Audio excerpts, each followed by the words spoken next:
UP में नया मुस्लिम विकल्प या पुरानी मजबूरी। विधानसभा चुनाव 2027 के पहले बड़े बदलाव में संकेत।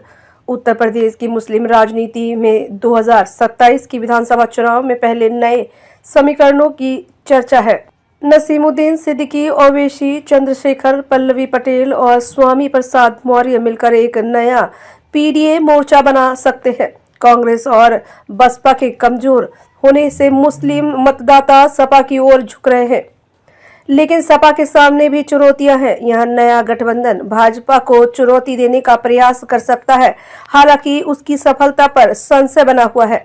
प्रदेश की मुस्लिम राजनीति एक बार फिर बड़े राजनीतिक पुनर्संयोजन के संकेत दे रही है। कांग्रेस के वरिष्ठ नेता और सभी बसपा सरकार के प्रभावशाली चेहरा रहे नसीमुद्दीन सिद्दीकी के इस्तीफे में न सिर्फ कांग्रेस की प्रदेश इकाई को कमजोर किया है, बल्कि 2027 के विधानसभा चुनाव से पहले मुस्लिम सियासत को लेकर नई बहस भी छेड़ दी है।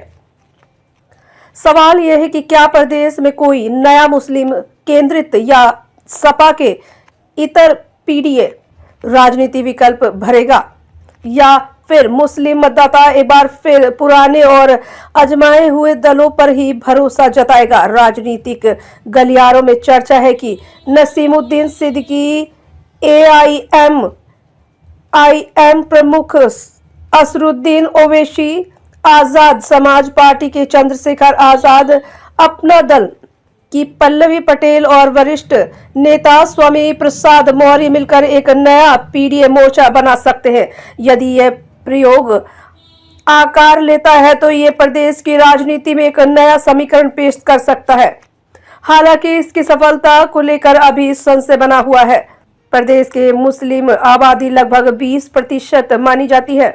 इसका सीधा असर करीब 140 विधानसभा सीटों पर पड़ता है। कांग्रेस और बसपा के लगातार कमजोर होने के बाद जीते हुए चुनावों में मुस्लिम मतदाताओं का रुझान मुख्य रूप से सपा की ओर रहा है। हालांकि सपा के सामने भी चुनौती है। आजम खां के जेल के होने के कारण पार्टी के पास फिलहाल कोई बड़ा मुस्लिम चेहरा नहीं है जो पूरे समुदाय को एकजुट कर सके।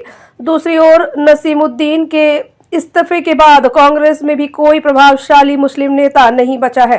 राजनीतिक विश्लेषकों का मानना है कि यदि नसीमुद्दीन व अन्य नेता मिलकर नया मोर्चा बनाते हैं तो उनकी परीक्षा 2027 के चुनाव की होगी।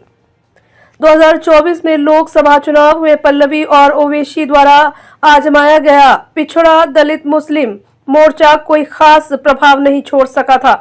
इससे पहले पीस पार्टी और मौकी एकता दल जैसे प्रयोग भी कुछ सीमित सीटों तक ही सिमट कर रह गए।